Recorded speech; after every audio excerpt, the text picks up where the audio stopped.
বন্ধু ওই সরবরাহ একটু চেকে দেখ দিনই চিনি মিনি লবণ টবণ ঠিক আছে কিনা। মেসেঞ্জারে চারটে গালাগালি দিচ্ছি, ঢুকে আগে দেখে নে। তুই হালকা তো দিলাম না। রোজা রোজা রেছে কাশেম বন্ধু, তাহলে তুই দেখ দিনই চিনি মিনি লবণ টবণ ঠিক আছে কিনা। তুই কি পাগল? আমি রোজা রইছি। ও তুইও রোজা? বন্ধু আমি রোজা নেই, আমি আসি। কি তুই রোজা নেই? তুই বলে প্রতিবারই 30টা রোজায় থাকিস, আর হাই স্কুলে যখন ইফতারি করতে যাস তখন মুখটা কিরাম শুকনো শুকনো থাকে, মনে হয় 4-5টা রোজা একবারে রইছিস। এরম ভাব করিস যে না খাওয়া ভোকসানি লেগে গেছে পেটের মধ্যে।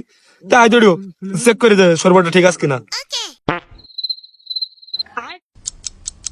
দেখ দিনই দেবো আর দেবো। দে দিন আর এক গ্লাস দে, খুব ভালোই তো লাগতেছে। এর মধ্যে কিছু দেবো নাকি আমি তাই শুনলাম, ঠিকঠাক আছে নাকি?